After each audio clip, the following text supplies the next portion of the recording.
Certaines personnes disent qu'il faut aller dans des business qui ne sont pas forcément sexy tant qu'il y a de l'oseille à faire. Mais je vais vous faire une confidence, si vous trouvez une activité, si vous trouvez un domaine d'expertise que vous kiffez, vous allez avoir envie de résoudre des problèmes dans ce domaine-là.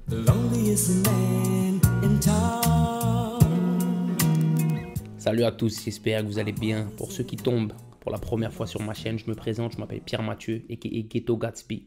Et je suis entrepreneur dans le monde du sport. J'ai cofondé un concept de salle de sport qui marche pas mal sur Paris. Et aujourd'hui, dans cette vidéo, je vais vous parler de comment est-ce que vous pouvez trouver votre idée business. Je sais qu'il y a pas mal d'entre vous qui cherchent à monter une entreprise, qui cherchent à lancer leur propre business, mais qui peuvent souvent buter sur la première étape qui est celle de l'idée. Donc aujourd'hui, je vais vous montrer le game plan et vous permettre de faire en sorte de pouvoir trouver votre première idée de business. C'est parti.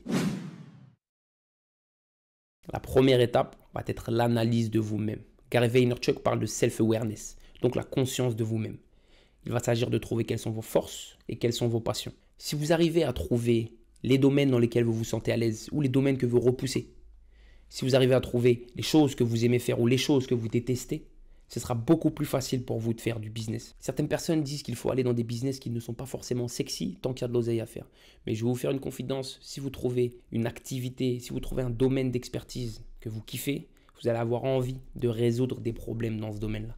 Moi, par exemple, avec le monde du sport, au moment où j'ai voulu lancer mon activité, j'étais compétent dans le coaching, j'étais quelqu'un qui était en train de devenir un expert dans le monde du sport et ça m'a poussé à vouloir résoudre des problématiques parce que je savais que j'avais envie d'apporter de la valeur dans ce domaine d'activité. La deuxième étape, ça va être de chercher à résoudre des problèmes autour de toi. À partir du moment où tu as trouvé le domaine d'activité dans lequel tu voulais exercer, eh bien ça va être important de commencer à regarder tout ce qui se passe dans ce domaine d'activité et à voir quels sont les besoins. Par exemple, moi dans le coaching, ce qui s'est passé, c'est qu'au bout d'un moment, je voyais que les séances de coaching sportif coûtaient très cher pour les clients. Ça, c'était un des premiers problèmes. Le deuxième problème, c'était que malheureusement, le business du coaching sportif pour les coachs fait qu'ils sont obligés de se déplacer dans tout Paris. Et en fait, tu es coach sportif, mais tu passes toute ta journée dans ta voiture à aller d'un point A à un point B. Et c'est la raison pour laquelle on a créé des structures, comme la structure La Salle du Temps, pour faire en sorte que les coachs puissent venir à l'intérieur de nos clubs, coacher sur des plages horaires sans avoir à faire 4-5 heures de voiture jour après jour pour aller faire des coachings. La troisième étape, ça va être le fait de commencer à étudier ton marché. Qui sont les acteurs qui sont déjà présents?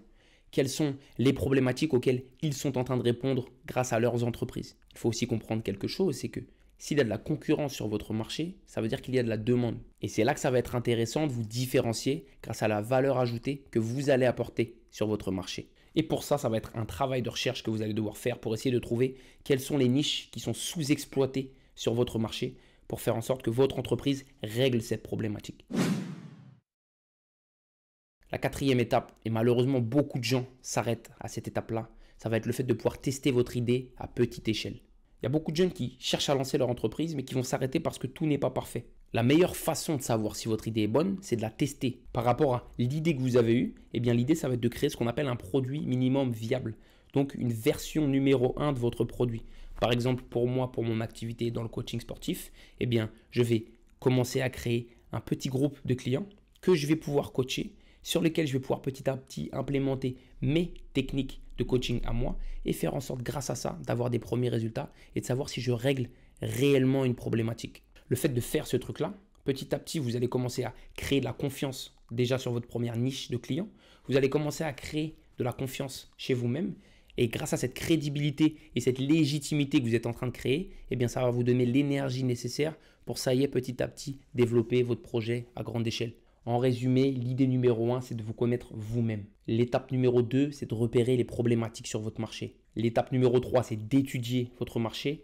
Et l'étape numéro 4, c'est de tester votre idée le plus rapidement possible. Comme vous le savez, sur cette terre, il y a énormément de gens qui ont des idées. Tout le monde pense avoir la bonne idée qu'il ne partagera jamais parce qu'il pensera qu'on va lui la voler. Malheureusement, très peu de gens passent à l'action. Si cette vidéo vous a aidé, n'hésitez pas à la liker, n'hésitez pas à la commenter et à me poser des questions dans les commentaires ou à la partager à des amis entrepreneurs que vous pouvez avoir qui cherchent à lancer leur idée mais qui n'ont malheureusement pas le game plan.